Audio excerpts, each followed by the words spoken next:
esta cita, a estas fiestas del PC que cada año nos convoca para reflexionar y para provocarnos en reflexiones tan necesarias como urgentes, y en este caso, más que nunca, para hablar del genocidio que se está produciendo en Palestina.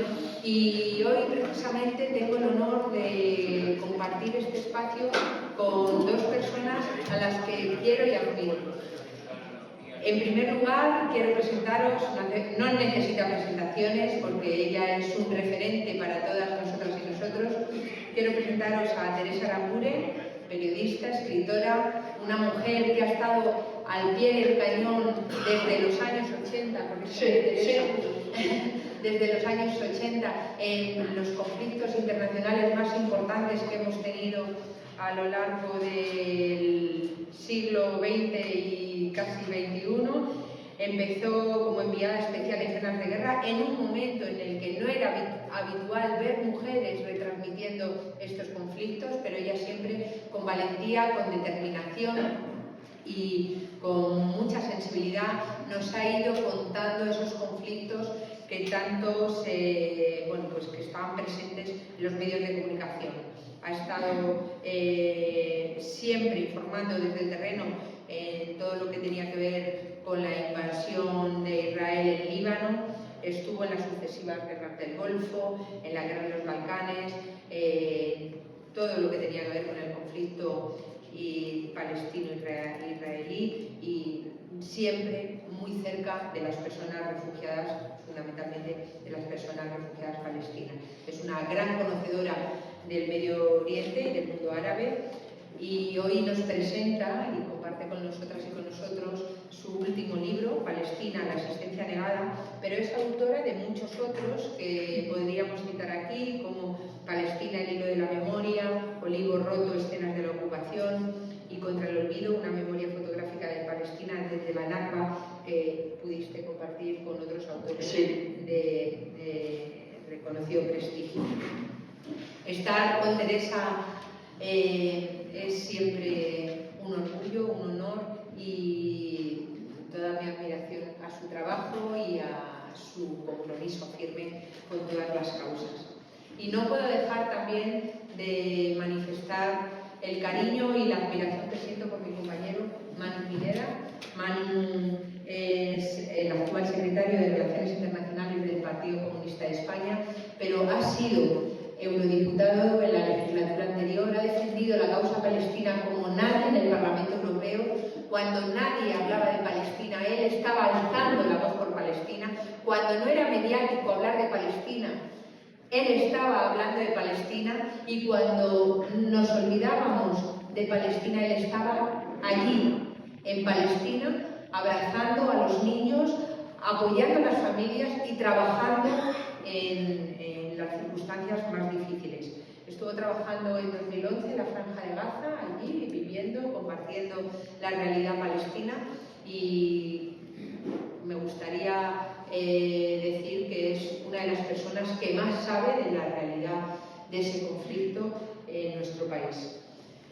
Estar con vosotros dos, insisto, es de verdad un orgullo para mí, y espero que este debate sea muy interesante. Voy a empezar por ti, Teresa. Voy a abrirte una pregunta para que luego también Manu pueda ir incorporándose.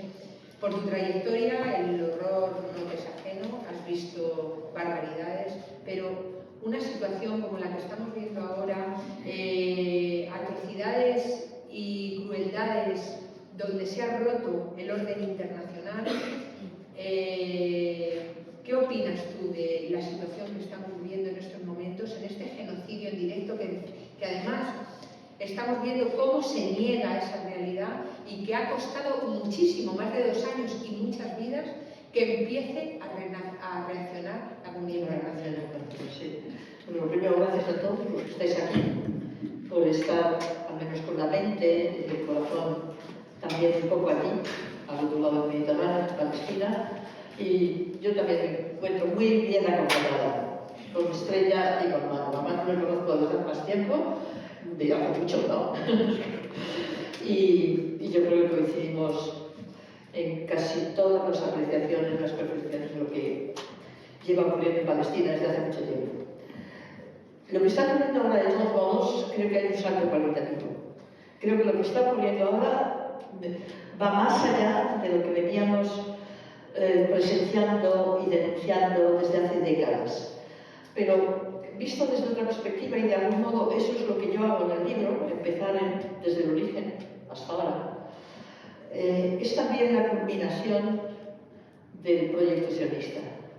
Es también la culminación de un sueño que comenzó simplemente negando la existencia de Palestina, que es el título del libro, aquello de una tierra sin pueblo para pueblos sin tierra, que es tan eficaz como que todavía sigue funcionando, ese eslogan. Pero fue un grandísimo bulo, era un grandísimo bulo, una gran mentira, pero sirvió para justificar el proyecto sionista, luego hablaremos más en detalle quizá de eso. Y lo que ahora está ocurriendo pues es claramente una campaña de exterminio, por eso digo que es la culminación del sueño sionista, es la culminación del sueño sionista que siempre consistió en hacer desaparecer la presencia palestina en Palestina.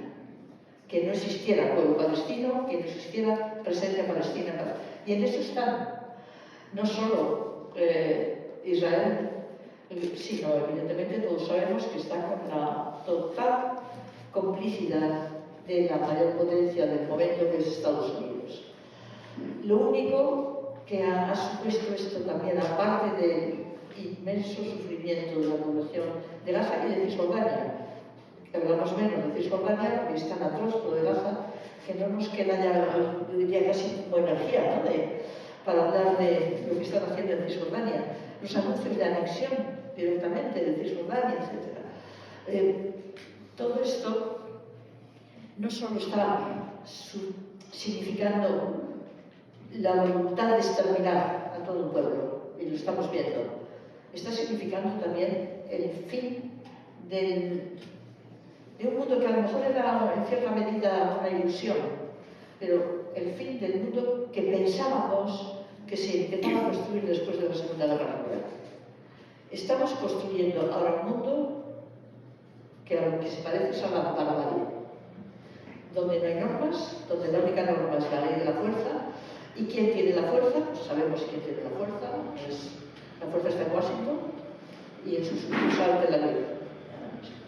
Y hay, en este momento, está iniciándose un pequeño despertar del resto del mundo, y en eso estamos, en ese momento. Se puede frustrar esto, pero al menos empieza a despertar en primer lugar en las calles, lo hemos visto aquí, afortunadamente España en eso ha sido pionera, todas las manifestaciones en relación a la vuelta ciclista ha sido importantísimo, eso no ha sido una anécdota, ha sido importantísimo, porque tiene consecuencias en el resto de Europa. Y es ese inicio de tomar conciencia de que estamos en un tris de iniciar una época que yo sí tengo que compararla con algo, es con los años 30 en Europa, cuando el nazismo crecía y alguna gente se daba cuenta de lo que estaba pasando, pero no podía pararlo. Espero que seamos capaces de aglutinar fuerzas, porque necesitamos aglutinar fuerzas para parar lo que nos viene encima, lo que está viniendo encima y que ha empezado de una manera atroz con el exterminio de la población de Gaza y la voluntad de exterminio total de la presencia palestina. Me he apoyado mucho, pero bueno, lo vamos a seguir. Sí, buenas tardes a todos y a todos.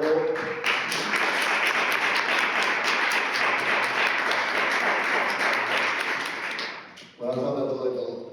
Y muchas gracias por estar aquí a esta hora. Yo también decir, en primer lugar, hemos cambiado el orden de forma improvisada porque debe terminar Teresa, obviamente. Que nosotros venimos a presentar a Teresa y su libro, ¿no? Pero bueno, deciros, yo es que hablar de Teresa para mí es una cosa. Es que yo creo que he hablado más con Teresa que con mi familia, ¿no? Hemos dado infinidad de charlas juntos y os tengo que decir que ninguna de ellas ha sido repetida, ha sido siempre ha aportado elementos nuevos, siempre tiene, no sé cómo le llaman los modernos, el expertise o no sé qué, algo así le llaman, es como el conocimiento de lo que ella habla, no es que se lo han contado, lo ha visto en un documental, lo ha visto allí, ella ha estado en la Mucata con Arafat, ella ha vivido la ocupación en el Líbano, o sea, aunque parezca una niña, pero digamos que ya tiene cierta experiencia en esto. Entonces, entonces, digo, para mí siempre es un lujazo. Y compartir con mi amiga Estrella, bueno, creo que es la primera vez que compartimos un acto público que no sea un acto electoral, ¿no? Creo que... Tuvimos también uno sobre Palestina antes. Ah, sí, cuando lo conocimos, que vino, sí, Francesca, sí. Bueno, a mí un placer, por supuesto, ¿no? Creo que hace falta estar en el lado correcto y Estrella no está. Y para mí es un placer y un honor compartir el espacio creador. Yo me entretengo un poco más en lo de Teresa porque venimos a hablar de su libro, nunca mejor dicho, ¿no? Vamos a ver, este libro tiene un elemento importantísimo y necesario, que es el de destruir muros. Si a nosotros nos cuelan un muro y nos lo comemos con papas, nos han ganado la batalla ideológica, que es la más dura de la batalla. Al pueblo palestino lo podrán matar a los niños, a las madres, a los padres, al que sea, pero el que quede vivo sabe quién es su enemigo. Nunca se va a ir con él del frente. Cuando te ganan la batalla ideológica, te han ganado para siempre, porque te ha ganado el enemigo, te has entregado al enemigo, ¿no? Y este libro tiene como objetivo el que no caigamos en eso. Sí. No es así ahora que me corrijan de eso. A nosotros nos están contando que todo esto, todo lo que estamos viendo, bueno, el otro día lo acusaba la voz del alcalde de Málaga, que es un moderado del PP, digamos que no es de los fascistas sin careta, es de los que se pone careta, ¿no? Diciendo que, hombre, Israel está respondiendo a un ataque terrorista y está respondiendo con el mínimo de violencia posible, haciendo el mínimo daño posible, ¿no? Digamos que este no es Ayuso, ni es Abascal, ¿no? O sea, imaginaros cómo son los otros, ¿no? Bueno, pues nos quieren meter el cuento de que esto es una respuesta a un acto terrorista. Y entonces, como una respuesta a un acto terrorista, pues que si los rehenes no sé qué, que si jamás, que... Todo eso es mentira. El 7 de octubre no empezó nada. Todo empezó hace casi 130 años. En Basilea, en el Congreso Sionista Mundial, se diseñó hasta la bandera de Israel, que si os pregunto a vosotros me contaréis que tiene la estrella de David. Por parte de la estrella de David tiene dos rayitas que representan al río Nilo y al río Éufrates, porque ellos aspiran a la construcción del gran Israel y lo están haciendo. Mientras que nosotros nos lían, perdemos el tiempo con estúpidos que nos vienen a contar, o estúpidos o estúpidas, que hay que ser inclusivo también, que nos vienen a contar que Israel, Europa, allí son los demócratas y están rodeados de enemigos, pues nosotros tenemos que decirles, no nos lo tragamos, chicos. Israel es, y eso ya no lo dice el libro de Teresa, ni espero que me lo ratifique, ni que me lo corrija, eso lo dice hermano Pineda. Israel no es un Estado democrático ni nada que se le parezca, es una banda terrorista que no tiene historia, que tiene antecedentes penales y que está asesinando y exterminando a un pueblo entero. Y todo este proceso, repito, no empezó el 7 de octubre, ni siquiera empezó con la Nakba. Empezó mucho antes. Y ahora mismo estamos en el ahora o nunca. Netanyahu necesita este conflicto para seguir vivo políticamente. Porque en el momento en que se acabe este genocidio, Netanyahu no es que va a perder una elección, es que va a ir a la cárcel. Netanyahu además tiene en su gabinete tiene gente que lo acusan de moderado, de tibio, porque es que Netanyahu dentro del ejecutivo israelí es el sector más moderado. Es que tiene ahí a Smoldrich y al otro que no se llama en fin, una gente que son tela marinera, ¿no? Entonces, ante eso, bueno, eso lo desarrollará ahora Teresa con esa facilidad y esa claridad que tiene. Yo quisiera contaros una cosita, porque vengo Vengo ahora mismo del Líbano y vengo pues bastante contento a pesar de las circunstancias, ¿no? Vengo bastante contento pues porque en contra de lo que aquí nos vienen a plantear algunos de que somos prácticamente el gobierno más sionista, más belicista, más progenocida, que tenemos las manos manchadas de sangre y no sé cuántas cosas que nos van diciendo, yo solo tengo que decir que vengo del Líbano, vengo de los campamentos de refugiados palestinos, donde se nota la tristeza y el dolor, no la impostura, no es que uno se haga así el compungido, sino el dolor y la tristeza y el sufrimiento de la gente a la que le están matando a su hermano en la franja de Gaza, y que yo siempre que puedo voy a los campos de refugiados palestinos en el Líbano y veo que es, a pesar de todo, un sitio con mucha alegría, los niños en la calle jugando, y ahora mismo no hay nada de eso porque no puede haberlo, y lo único que me he encontrado es agradecimiento y felicitaciones, y la gente diciéndome gracias a los pueblos de España, por favor, trasladarles nuestro agradecimiento por estar en la vanguardia, por hacer lo que estáis haciendo, por mientras que los demás miran para otro lado, vosotros estáis tirando del pelotón. Nunca mejor dicho, nunca mejor el símil ciclista.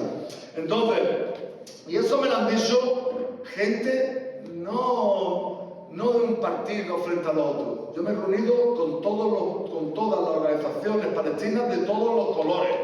Y es unánime, lo mismo que unánime en el pueblo libanés, que es muy afín, una parte de ellos, ¿verdad? Que otros no, otros mataron a los palestinos en Sabra, ¿no? En Shatila. Pero con eso no me he reunido. Pero con lo que me he reunido es con la gente que está con nosotros defendiendo al pueblo palestino, me insisten en ese agradecimiento. Así que no vayamos a ser nosotros más pro-palestinos que los palestinos. Tampoco vayamos a ser autoconscientes, pensar que lo hemos hecho todo y que aquí ya no hay nada que hacer. Hay muchísimo que hacer, muchísimo que hacer. Porque nosotros, y lo tengo que decir, a mí no me gusta, si veis por ahí charlas mías o y Teresa que ha tenido que aguantar unas poquillas de veces, no me gusta mezclar los temas partidistas con el tema palestino, porque me parece muy mezquino, muy ruin intentar sacar rendimiento partidista del sufrimiento del pueblo palestino. Pero sí os quiero aclarar una cosa, porque es que yo ya estoy cansado de que me digan que tengo las manos manchadas de sangre. Yo sí he tenido las manos manchadas de sangre palestina, literalmente. Literalmente. En el 2012, principalmente en el 2014, he tenido las manos manchadas de sangre palestina.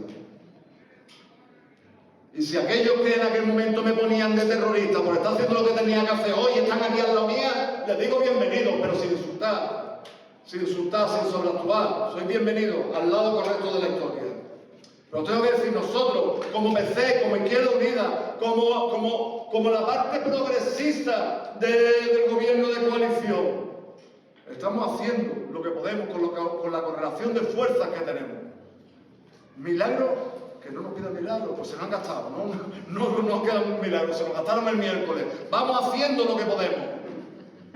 Y con esta correlación de fuerzas terrible que tenemos, pues resulta que vamos haciendo cositas. Es verdad que hay como muchos gestos y menos acciones que gestos. Bueno, pues tendremos que denunciarlo, tendremos que hacer que los gestos pasen a hacer acciones. Pero también hay acciones y hechos concretos, tangibles, antes incluso del Real Decreto Ley de este martes. Nosotros cuando Israel acusó a Hamas de ser, a la UNRWA de ser Hamas, y Estados Unidos y la mayoría de los países de la colonia, de la ultramar, ¿no? de la Unión Europea, le quitaron los fondos a la UNRWA, nosotros se lo incrementamos en principio en 10 millones, después 5 más. Después, cuando el ministro Álvarez, el ministro de Exteriores Álvarez, salió públicamente, y eso está en la prensa, eso no es una cosa que yo sé porque me ha contado no sé quién que estaba en el gobierno, ¿no? Salió a la prensa diciendo que nos sumábamos a la coalición que iba a bombardear en Yemen, porque Yemen estaba haciendo lo que tenía que hacer, que era defender al pueblo palestino y bloquear la llegada de materiales a Israel. Insisto, el ministro Álvarez salió a la prensa diciendo que nos sumábamos. Y después el otro día salió diciendo que nos sumábamos. ¿Eso creéis que es que tuvo una mala noche el ministro Álvarez o creéis que algo tiene que ver nuestra presencia en la coalición de gobierno? Ahora hemos conseguido cosas importantísimas.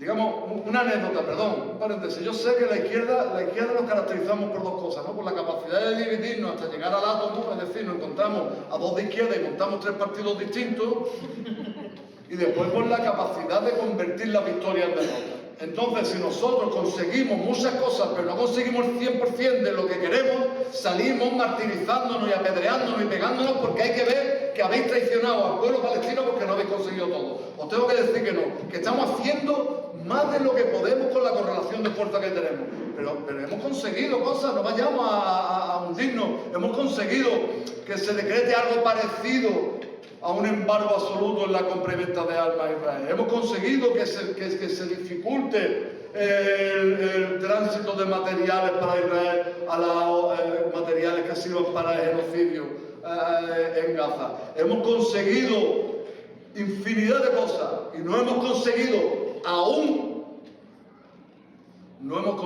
la ruptura de relaciones diplomáticas con Israel. Ni de relaciones comerciales, ni hemos echado a la misión diplomática sionista de nuestro territorio. Seguiremos trabajando para hacerlo. Lo mismo que vamos a seguir trabajando para que nuestro gobierno lleve a la ONU una petición urgente para que envíe una fuerza de intervención sobre el terreno, los cascos azules, pero que no sea una gente que van allí de neutrales.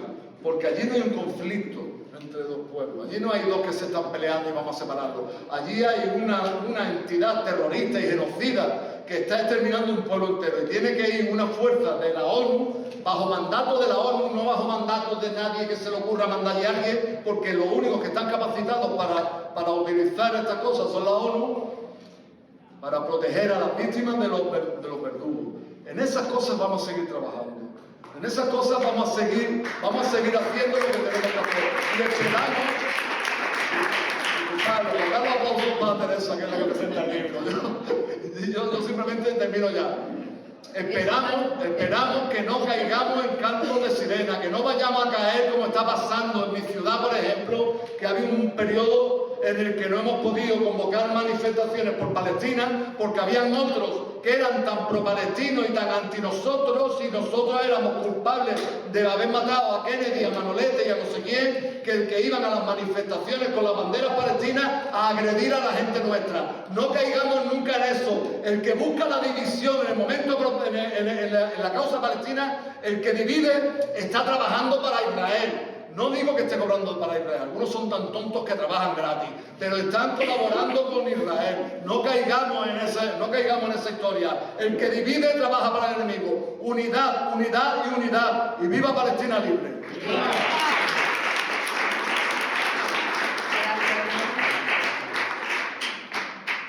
Manu ha puesto el foco en esa división de la izquierda y pese a que yo hoy solo me toca moderar, pero quiero compartir con vosotros cómo se está viviendo esto desde Europa. En el Parlamento Europeo, en contacto con todas las fuerzas progresistas europeas, la admiración que se siente hacia España, hacia el gobierno progresista de coalición, es unánime. Todo el mundo sabe en Europa que lo que se está consiguiendo no es porque el Partido Socialista haya dado paso, sino porque el gobierno de coalición, empujado desde la izquierda, está siendo el gobierno más valiente en cuanto a las medidas que se están tomando para cuestionar el genocidio y acabar con el genocidio. Y desafortunadamente sí, Manu, tenemos a nuestro lado, a nuestra izquierda, la izquierda verdadera, la de la esencia, que está cuestionando todo lo que se está haciendo en España y lo hace públicamente. Claro, no lo entiende nadie, como podréis imaginar. Cuando toda Europa nos está mirando en cuanto a las medidas que se dan, ver que se cuestiona todo lo que se está haciendo como si fuera insuficiente es deleznable. Bueno, por continuar con esto, a mí me gustaría abordar dos cuestiones. Una, Teresa, va a ir dirigida para ti, os voy a repartir los temas. Tú siempre has hablado, y en tu último libro el título así lo hace, Palestina, la existencia negada, has hablado de la falta de reconocimiento del Estado palestino. Ahora son muchos los estados que están avanzando en ese reconocimiento que más allá de simbólico es fundamental. ¿Tú sigues viendo viable la solución de los dos estados? Háblanos de tu visión actual, de dónde partes y hacia dónde crees que vamos. No, sí, bueno, yo diría que ahora mismo dos estados o un estado, las diferencias de opinión, es una cuestión irrelevante. Ahora mismo lo que estamos es impedir el exterminio del pueblo de Palestina. En eso estamos. Por lo tanto, esa división, que yo sé que además marca mucho las discusiones dentro de la izquierda, pues me parece absurda. Ahora mismo no es viable ninguna de las dos cosas. Ni los dos estados, ni el único estado. Los dos estados, porque todos sabemos que la colonización israelí ha ido robando la tierra de ese futuro estado palestino. En Cisjordania, porque está sembrada de asentamientos, está dividida, troceada, y en Gaza lo estamos viendo. ¿Qué es lo que se anuncia para Gaza? El vaciado total de Gaza, y que el señor Trump y el gobierno israelí se van a repartir el negocio de montar un bonito marinador en Gaza. Es que no es algo que estamos intuyendo, no es que se está diciendo. Entonces yo creo que debemos de saber situarnos en las circunstancias que estamos viviendo, que son atroces, terribles. Y para eso voy a decir, aunque no voy a hablar como umbral, voy a hablar un poco de mi libro. Estoy totalmente de acuerdo con lo que ha planteado Mani y con lo que has planteado. A mí me indigna. Me indigna la incapacidad de reconocer que en este momento, dado el desequilibrio de fuerzas del mundo, dado cómo es Europa, donde está la extrema derecha creciendo por todos los lados, la posición del gobierno español es la más digna. Y al menos es algo que como españoles podemos reconocer. Y a mí me pasa, como te ha pasado a ti, yo tengo amigos, sobre todo en Cisjordania, que me mandan constantemente WhatsApp, gracias a España, dicen simplemente eso. Entonces, no seamos... A veces yo creo que prima la necesidad partidista de definirte como partido más a la izquierda del otro que la causa palestina. Y a mí eso me parece muy deshonesto, utilizar eso. O sea que, de acuerdo con la idea de la necesidad en este momento de aunar fuerzas. Eso no quiere decir aceptar todo tal como viene, no ser exigente, no criticar la falta de decisión o las decisiones que nos parecen erróneas, pero sabiendo dónde estamos, sabiendo que en este momento España, dentro de la Unión Europea, es la punta de lanza que está marcando una dirección diferente con respecto a la causa palestina. Y como prueba de eso no hay nada más que mirar las reacciones del gobierno israelí. O sea, el gobierno israelí está irritadísimo con España y ojalá que esté mucho más. Y que lleguemos a la ruptura de relaciones diplomáticas. Otra cosa que ha dicho, porque ahora voy a volver al libro, ha dicho Manu antes que en gran medida el objetivo de este libro es desmontar la cantidad de falacias, manipulaciones, mentiras redondas que hay en torno al tema de Palestina. Y en eso yo sé lo importante que es en todo fenómeno humano, sea un movimiento artístico, sea una guerra, sea un conflicto como el de Oriente Próximo, conocer el origen, saber cómo empezó todo. Por eso es muy importante, y yo en este libro lo hago, iniciar el relato desde cuándo comienza. Y cuando comienza no es... El conflicto palestino-israelí es antiguo, pero no es ancestral. No se remonta a la profundidad de los tiempos, no tiene que ver con los tiempos bíblicos.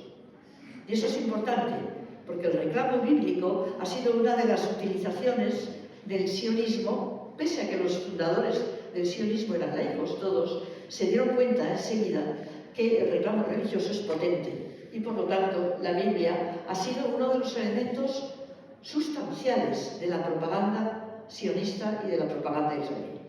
Empezando por aquel gran eslogan que fue la carta de presentación del movimiento sionista. El movimiento sionista empieza, y el drama de Palestina empieza, se puede decir, a finales del 19, cuando dos fenómenos estrictamente europeos, y eso es una característica de todo lo que ocurre en Palestina desde entonces a ahora, no surge de la sociedad palestina, el conflicto no surge en la sociedad palestina, es impuesto desde Europa, es importado desde Europa. Y son dos fenómenos europeos Por un lado, el movimiento sionista, que surge en el corazón del Imperio Austrohúngaro. No tiene que ver con la Segunda Guerra Mundial, no tiene que ver con el Holocausto, estamos hablando de finales del XIX. Tiene que ver con aquella Europa, Centroeuropa sobre todo, y la Rusia zarista, donde sí había un gran antisemitismo. También había un fuerte sentimiento antigitano, pero a los gitanos no se les ha dado un Estado. Tan fuerte como el sentimiento antijudío que había en determinados puntos de Europa. Eso está, digamos, en la motivación del movimiento sionista. No el Holocausto, Europa no conocía aún el nombre de Hitler. Y eso es importante señalarlo, porque la utilización del nazismo y del Holocausto como elemento de propaganda israelí, lo vemos todos los días, ha sido sustancial. Por lo tanto, desmontarlo con los hechos es importante. Y es en ese marco, en el siglo XIX, cuando un judío británico inventa un eslogan que se convierte en la carta de presentación del movimiento sionista: una tierra sin pueblo para un pueblo sin tierra. Y yo os voy a leer un párrafo escrito en 1891 por un judío ruso, que ahora diríamos ucraniano porque era de Odessa, que era el momento en el que los agentes del sionismo estaban intentando convencer a las comunidades judías de Europa. Los de Oriente, los judíos de Oriente, ni sabían que aquello estaba en marcha, no participaron para nada los judíos de Yemen, de Irak, de Siria, aunque luego, después de creado el Estado de Israel, los llevaron. Pero en el inicio no tenían ni idea de que aquello estaba en marcha. Es un proyecto europeo. Convencer a sus correligionarios de que había que ir a Palestina, porque Palestina era una tierra vacía. Muchas gracias. Sí. Yo estoy diciendo que hable mucho, ¿no? Que no se me seque la boca. Bien, una tierra vacía que estaba esperando la llegada de colonos europeos y ellos para construir su Estado judío. El eslogan una tierra sin pueblo para un pueblo sin tierra, os cuento cómo este judío de Odessa, que se llamaba Arthur Gisbert, decide viajar a Palestina, que él la llama Israel, para ver si aquello que le están contando es cierto. A la vuelta escribe un ensayo largo que se llama Verdad de la tierra de Israel. Este es un párrafo de ese ensayo. Tenemos la costumbre de creer, los que vivimos fuera de Israel, que allí la tierra es ahora casi completamente desértica, árida e incultivada, y que cualquiera que quiera adquirir tierras allí puede hacerlo sin ningún inconveniente. Pero la verdad es muy otra. En todo el país es difícil encontrar campos cultivables que no estén ya cultivados. Así continúa después. Bueno, en este párrafo, y lo que continúa después, se desmontan de una tacada los dos grandes mitos fundacionales del sionismo: la tierra vacía y el desierto hecho florecer, que sigue diciéndose. Es que yo lo he escuchado todavía en gente, además, bueno, creo que de buena voluntad, que habla de las maravillas del trabajo agrícola israelí porque hicieron florecer el desierto. El desierto no florece para nada, el desierto sigue siendo desierto. En el Negev, pues, porque es muy terco, el desierto es muy difícil de modificar. Lo que te demuestra esto es que la tierra de Palestina siempre fue una tierra cultivada. La gran mayoría de la población palestina eran agricultores, vivían de la agricultura. Entonces, ¿qué milonga es esa de que el desierto se hizo florecer? Como digo, el desierto sigue siendo desierto. Lo que evidentemente han progresado son los sistemas agrícolas. Bueno, pero eso en Palestina y aquí en España y donde queramos. Se ha mejorado, se ha avanzado, la tecnología ha avanzado. Entonces, desmontar este tipo de falacias es importante porque siguen funcionando, siguen siendo útiles y siguen conformando la opinión pública de la gente en Occidente. Otra de las mentiras constantes de la propaganda israelí es negar la limpieza étnica de 1947-48. Yo recuerdo que como 2 semanas después del ataque de Hamas, y yo le voy a decir, la matanza de Hamas hizo una matanza, Hamas hizo una matanza en el sur de Israel. Yo no lo llamo atentado terrorista porque el terrorismo lo usamos a veces como adjetivo, no como definición de algo. Fue un ataque. De hecho, el término terrorismo no está definido en Naciones Unidas. Entonces, si finalmente usamos terrorismo como para decir que aquello es más grave, pues entonces es terrorista el que no tiene aviación y el que tiene aviación y bombardea no lo es. Bueno, por eso yo prefiero el tono descriptivo, es el que usa a veces la BBC, fue un ataque.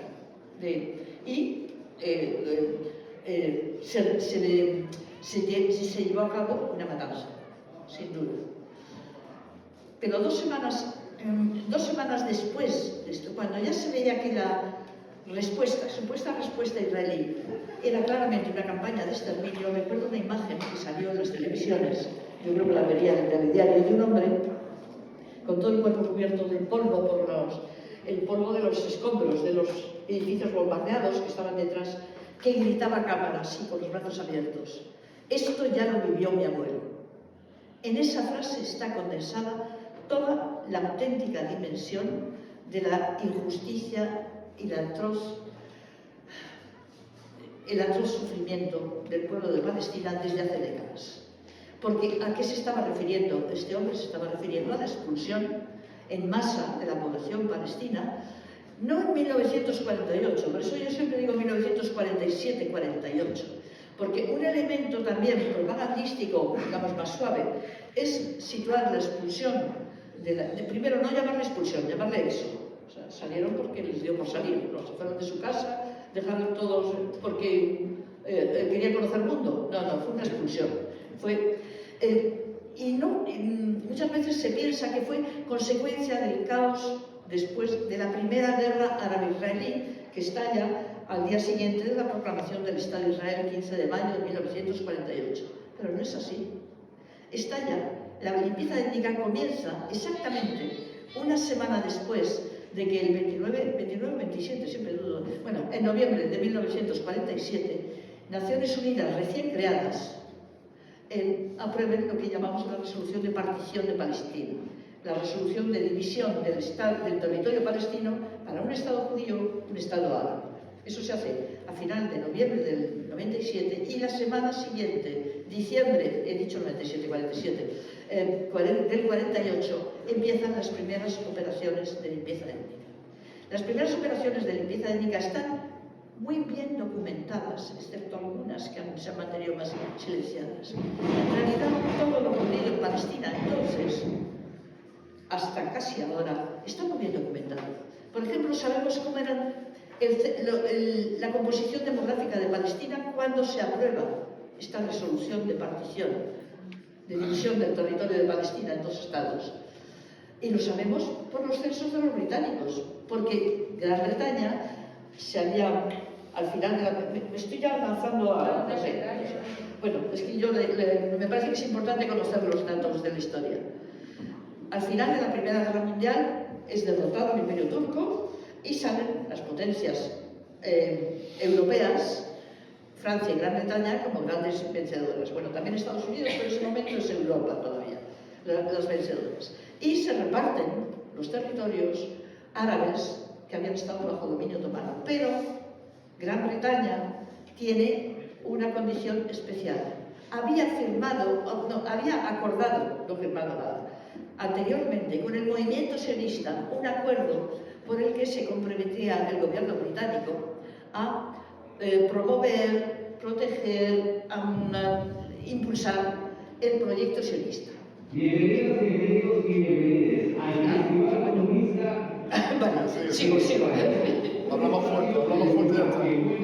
Bueno, imagino que en algún momento se callará. Bueno, en ese momento, el ministro de Exteriores británico, año 1917, todavía no ha terminado formalmente la Primera Guerra, pero ya los turcos han sido derrotados. El ejército británico ya ha entrado en Palestina. Y en el año 17, el ministro de Exteriores, Lord Balfour, algunos os sonará la declaración Balfour, todo esto, escribe una carta al barón Rossi, la familia más rica del planeta, indicándole que el gobierno de su majestad es muy proclive a parar, proteger, impulsar movimientos que ven con buenos ojos y hará todo lo posible porque llegue a tanto. Ahí empieza la confluencia de los dos fenómenos europeos.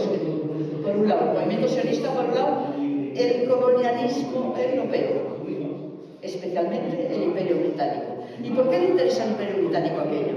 Porque está asentándose, está expandiéndose hacia Oriente y le interesa tener un enclave potente en el corazón de Oriente Próximo, es Palestina, de europeos, porque los sionistas son todos europeos, y europeos que además, oye, parece que tenemos una feria aquí,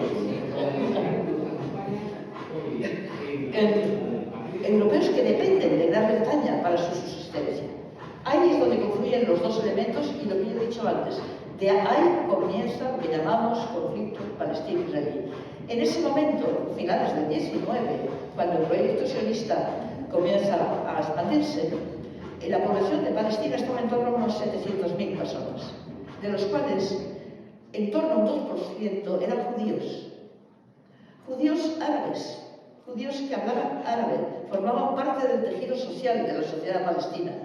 Y sobre todo, importante este dato porque ¿cómo planteas un proyecto de crear un Estado judío en un territorio en el que la población, el 97%, un poco más, de la población no es judía? Ahí es donde está claramente la impronta del colonialismo. Porque lo sabían lo mismo que este judío ruso que escribe esto, sabían que aquello que le estaban contando era milonga, que allí había un pueblo, había una población y que no era judía. Había una minoría judía, una minoría, pero lo sabían, pero no importaba.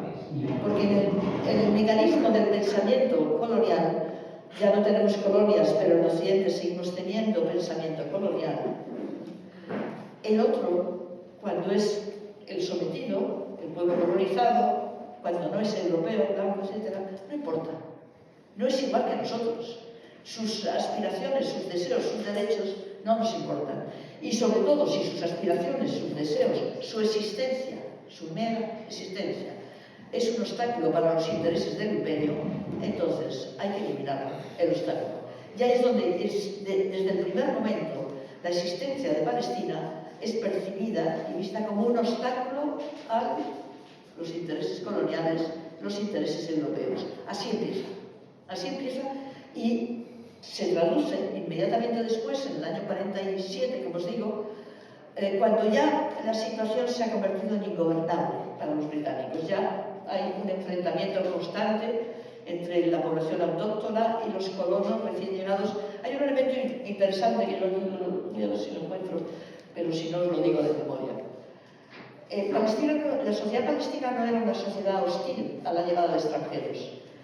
Estaba acostumbrada a ello, es Tierra Santa. Estaba bastante acostumbrada a la llegada de peregrinos, sobre todo europeos y sobre todo cristianos, que algunos de ellos se asentaron.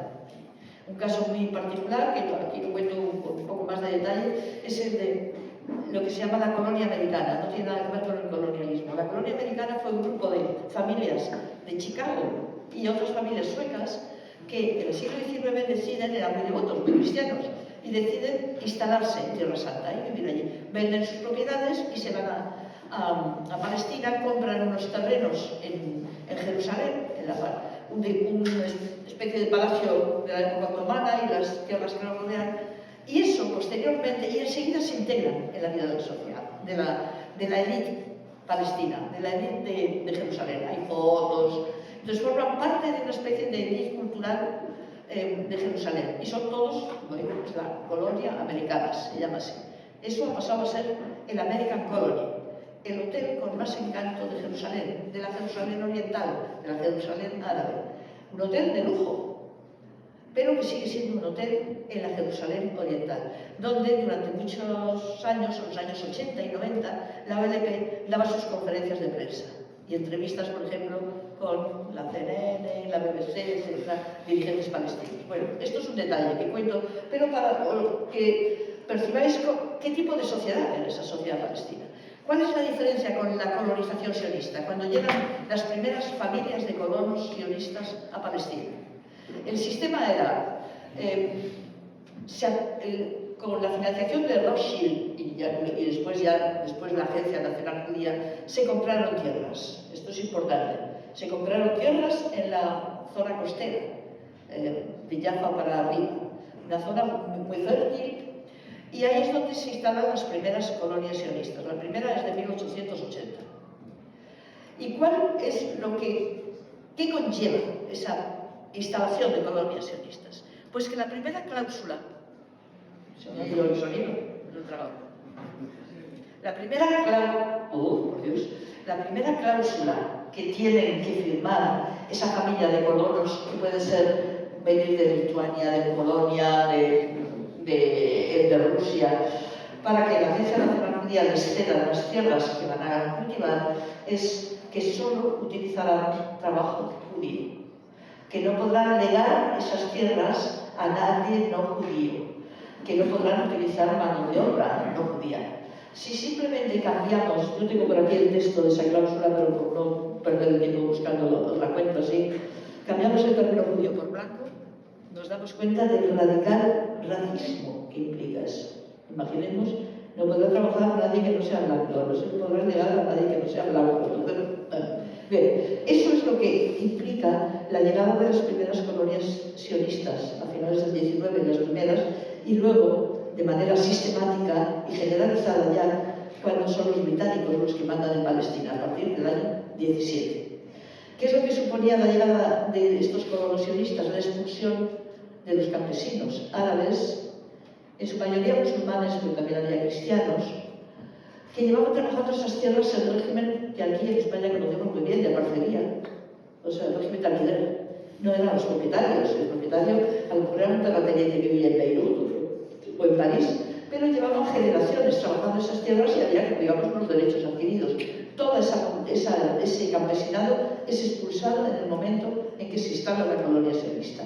Y ahí empiezan los primeros enfrentamientos, que empiezan ya, como digo, a finales del 19, se agravan en el siglo XX y se hacen ya algo desmesurado a partir de los años 20, ya con la presencia británica. Y es hasta el punto de que en el año 36 se produce la primera gran intifada palestina, la gran revuelta árabe se llama. Si os estoy dando demasiada historia, es decir, bueno, es que es un año. La gran revuelta palestina empieza en el 36 y es una revuelta contra la administración británica por su complicidad con el movimiento sionista. En ese momento, parte, por ejemplo, de las milicias, ya había milicias armadas del movimiento sionista, se entrenaban, se formaban en las filas del ejército británico. O sea que la complicidad era total. Esa revuelta empieza en el año 36 con una huelga general que dura 6 meses y paraliza el país.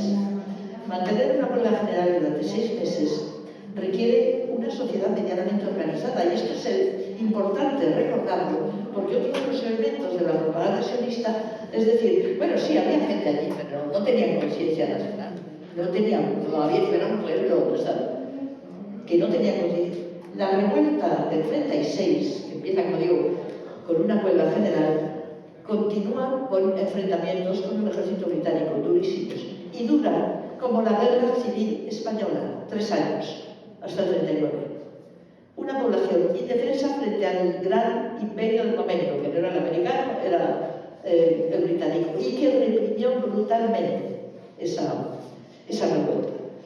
Por eso es importante recordarlo y por eso está tan silenciado, tan obviado, como si no hubiera existido, como si no hubiera habido resistencia palestina hasta tiempos recientes. No, viene de muy atrás. Al final de esa revuelta, los británicos se dan cuenta de que aquello no lo pueden mantener tal como está y acceden a algunas de las reclamaciones del movimiento árabe. Entre ellas, quizá la más importante, es que en un plazo máximo de 10 años habría un referéndum de autodeterminación en Palestina. Estamos ya en los años 40, 30, 40, 39, entramos en los 40. ¿Y eso qué significaba? El fin del proyecto sionista. Porque, mira, a ver, ahora, esta cosita. Bueno, porque... no, pero bueno, si lo pongo bien, así acciono, porque yo acciono mucho con las manos. Eso significaba el fin del proyecto sionista, porque estaban muy lejos de conseguir una mayoría demográfica. Pese a la emigración sistemática y generalizada, todavía en esos años no había llegado al 30% de la población de Palestina. Todavía no había llegado. Entonces, ¿qué se produce? Estoy contando esto porque es importante tenerlo en cuenta. La revuelta de una parte del movimiento sionista contra los británicos y contra los árabes, que consiste en una oleada de atentados terroristas atroces. El más grave de todos fue la voladura del Hotel King David, en Jerusalén, que era la sede de la administración británica. Causó 91 muertos. Durante mucho tiempo fue el atentado más letal de la historia, hasta que luego ya las brigadas negras en Italia hicieron el atentado de Bolonia, pero durante mucho tiempo fue el atentado más letal. Y entre los grupos que llevaron a cabo esa revuelta contra los ingleses, estaban dos grupos, el Irgun y el Estel, en los que, comandados por dos futuros primeros ministros israelíes, Menachem Begin y Isaac Shamir. De ese cargo de cultivo, de ese sector del movimiento sionista que fue siempre importante, aunque no fue dominante al comienzo, proviene este gobierno. O sea, Netanyahu es directo heredero de Menachem Begin, de Isaac Shamir y de aquellos grupos que se lanzaron contra la posibilidad de que su proyecto fuese al traste, porque los británicos cambiaban de táctica. Así se llega a ese momento en el que los británicos dicen: no podemos con esto, nos vamos, y abandonan el mandato de Palestina y lo dejan en unas recién creadas Naciones Unidas. Estamos ya en el año 47 y llegamos a lo que os he contado antes, la resolución de partición de Palestina, un Estado árabe, un Estado judío. En ese momento, los datos que acompañan esa resolución, demográficos, el censo realizado por los británicos en el año 47 da una población de 1.970.000, los datos exactos están en el libro, habitantes en Palestina, de los cuales ya una tercera parte, un 30%, es población judía.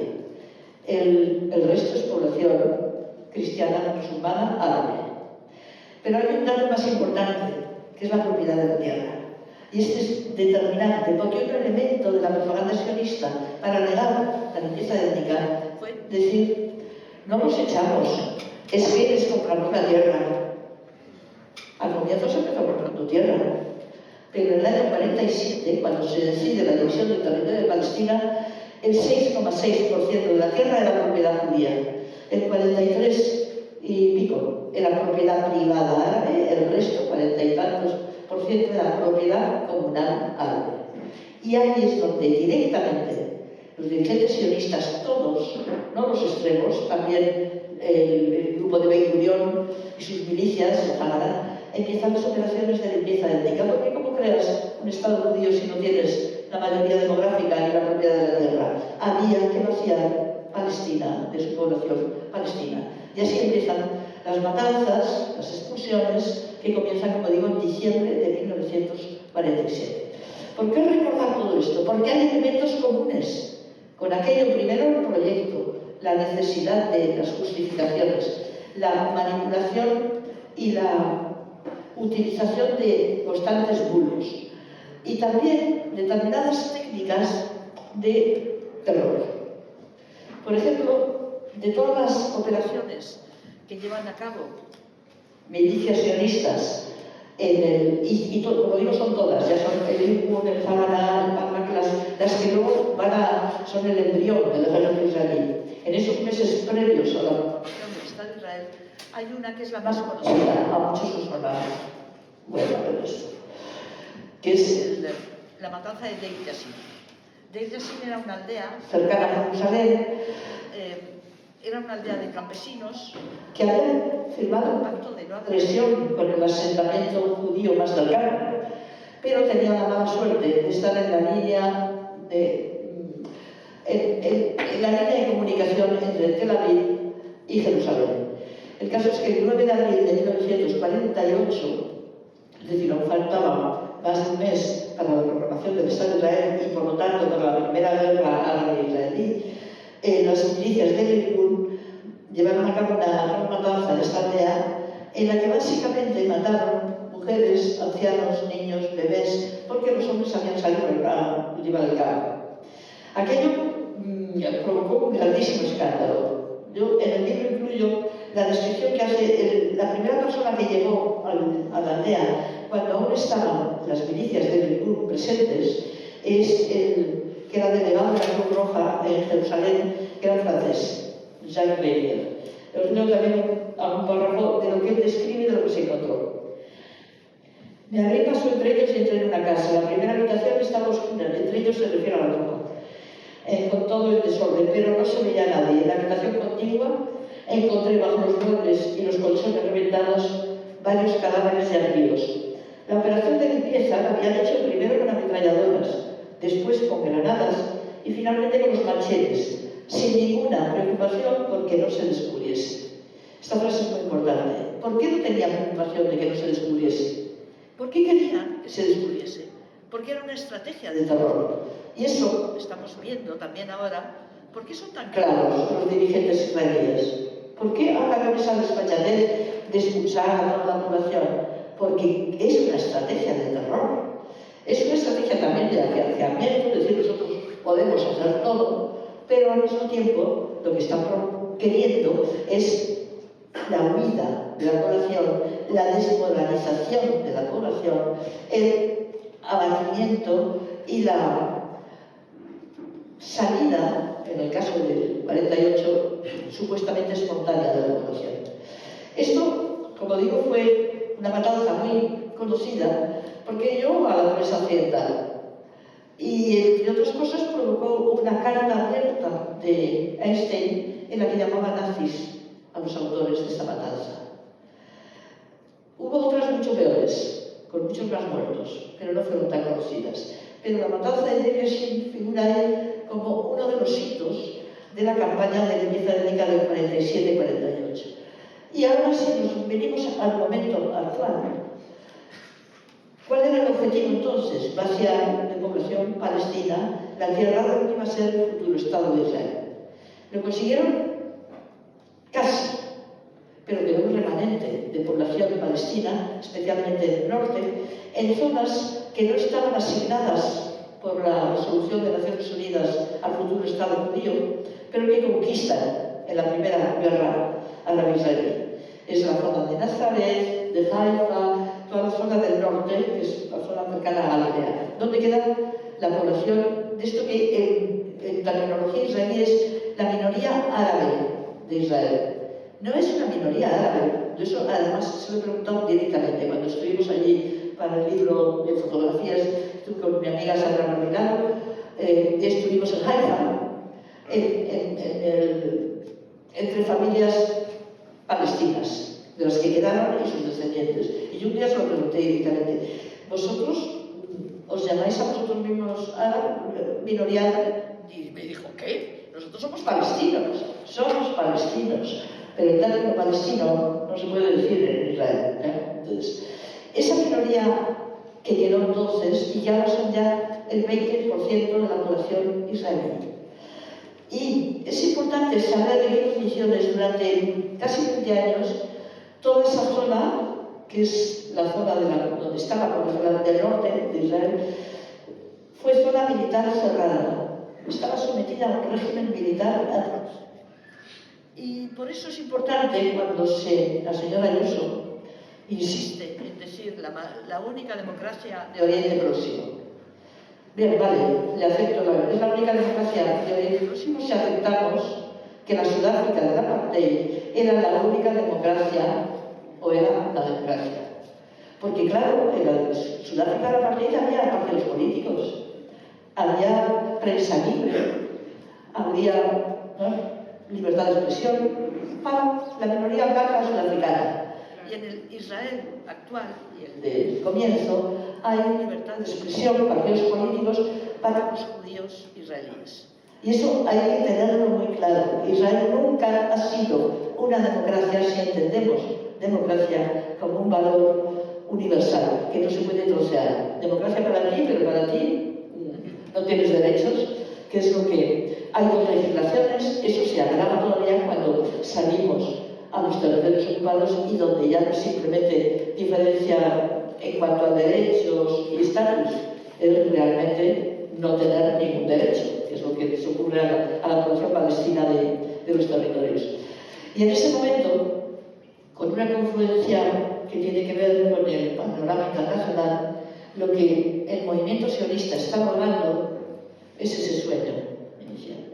Y lo está logrando porque lo que al comienzo funcionó sigue funcionando, que es la impunidad. Antes he mencionado, y yo no sé si me estoy alargando mucho, pero lo quiero mencionar porque creo que es de justicia mencionarlo. Después del atentado de Deir Yassin y de otra serie de matanzas, empezaron a llegar noticias a la prensa occidental de que se estaba produciendo algo muy grave, años 47 y 48. Entonces, Naciones Unidas, recién creadas, envía un enviado especial para interesarse, para que investigue lo que está ocurriendo. Y es el aristócrata sueco, que había sido el director de la Cruz Roja Sueca, el conde Folke Bernadotte. Bernadotte llega a la zona 5 días después de la proclamación del Estado de Israel, el 20 de mayo de 1948. Recorre la zona, habla con gente, busca testimonios. En septiembre, el 16 de septiembre de ese año, presenta su informe en la Oficina de Naciones Unidas de Jerusalén. El informe es demoledor para el gobierno israelí recién creado. Habla en términos, también tengo un párrafo aquí sacado en el libro, pero sus términos son: se han producido racias, expulsión, destrucción de aldeas, apropiación, pillaje, sin ningún objetivo militar. Y concluye en el informe que es obligado que la población desplazada de Palestina, es decir, los refugiados, puedan volver a sus hogares y recuperen las propiedades robadas, destruidas, etc. Ese es el informe del conde Bernadotte. Lo presenta el 17 de septiembre de 1948 en Jerusalén y al día siguiente fue asesinado por 2 miembros del grupo de IRGUN junto a otro funcionario de Naciones Unidas. Pero su informe fue la base para la segunda resolución sobre el tema de Naciones Unidas, que es la del derecho de todos los refugiados palestinos a regresar a sus hogares y a ser indemnizados. Como digo, no es disyuntiva, es y, no es o, a ser indemnizados por lo perdido, y también es la base de la creación de la UNRWA en el año 48-49, diciembre. Y eso es lo que desde entonces ahora sabemos que el gobierno israelí ha negado siempre, no ha cumplido nunca, pero no solo eso, ha tenido como objetivo destruir. Por eso la UNRWA les molesta tanto, por eso se han lanzado contra la UNRWA en cuanto han podido, porque la UNRWA, que es la Agencia de Naciones Unidas para los Refugiados Palestinos, es el testimonio, es testigo, es que no sé por qué se me está yendo todo el rato. ¿Te doy el micro de mano? No. Es que no sé. Lo que tú me quitabas ese terminado, porque ya que hay que ir terminando, porque empiezo otra sala y hace falta que darle tiempo a la gente para que comprenda. Vale. Bueno, para llegar al momento actual, a lo que estamos asistiendo es a la culminación del sueño sionista, conseguido, como entonces, por la impunidad de que goza Israel. La impunidad de que goza Israel les permite eso, y por eso esa seguridad con la que hablan. Esa impunidad ya se hizo presente en el 48. No pasó nada con el asesinato de Bernadotte, pese a que era un personaje importantísimo en Europa. No pasó nada entonces, no pasó nada porque se demostró la limpieza étnica. Ahora, con todo, ha empezado a pasar algo. Y eso es lo nuevo. Lo nuevo es que ha empezado a pasar algo, aunque sea muy tímidamente y muy tangencialmente, y no sea suficiente, pero ha empezado a pasar algo. Entre otras cosas, que el relato israelí ya no funciona. Han perdido claramente la imagen y ya no es necesario hacer un gran esfuerzo para convencer de que Israel es el verdugo, la población de Palestina son las víctimas. Bueno, os he soltado una lección de historia.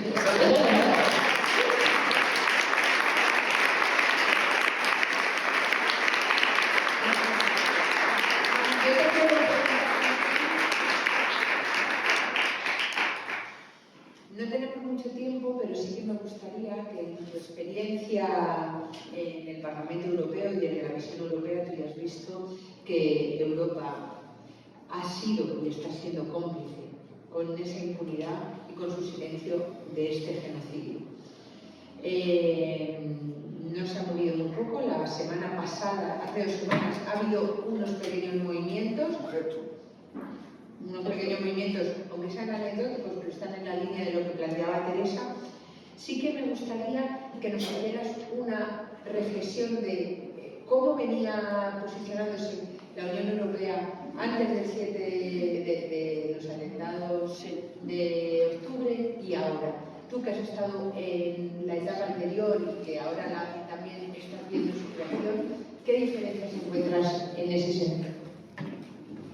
No sé cómo vamos de hora, Teresa, Vamos más de tiempo porque a las 8:30, no me vaya aquí, a las 8:30 tenemos una sala sobre la paz y en contra de la OTAN, o sea, es como la segunda parte de esto, es la continuación, así que no me voy de aquí, vamos a ver.